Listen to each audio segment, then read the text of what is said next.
پاکستان تحریک انصاف کے رہنما علی زیدی میڈیا سے بات کرتے ہوئے آپ دیدہ ہو گئے اور کہا کہ تحریک انصاف اس دن چھوڑوں گا جس دن عمران خان چھوڑیں گے۔ کراچی میں میڈیا سے گفتگو کرتے ہوئے علی زیدی کا کہنا تھا کہ تحریک انصاف میری جماعت ہے، مجھ پر کوئی دباؤ ڈال کر پارٹی نہیں چھڑوا سکتا۔ علی زیدی نے کہا کہ مجھے افسوس ہے کہ پارٹی کے اندر سے ایسی آوازیں آتی ہیں، یہ میری جماعت ہے، میں نے بنائی ہے۔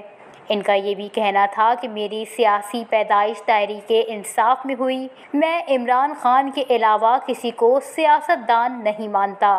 پی ٹی آئی رہنما نے اسپتال جانے کی وجہ بتاتے ہوئے کہا کہ میں نے درخواست دی تھی کہ کمر میں 4-5 دن سے تکلیف ہے، ڈاکٹرز نے کہا کہ میرا ایکس رے بھی ہونا ہے۔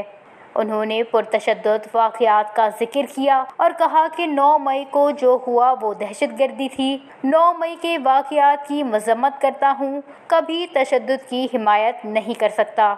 علی زیدی کا کہنا تھا کہ کور کمانڈر لاہور کے گھر میں توڑ پھوڑ کی گئی، ریڈیو پاکستان کو جلایا گیا، 14 کے یادگار کو جلانے سے سب سے زیادہ تکلیف ہوئی۔ انہوں نے یہ بھی کہا کہ فوج ہم سے ہے اور ہم فوج سے، اختلاف رائے تو ماں باپ، بہن بھائی اور میاں بیوی میں بھی ہوتا ہے۔ پی ٹی آئی رہنما کا کہنا تھا کہ پرامن احتجاج آئینی حق ہے، کوئی نہیں روک سکتا۔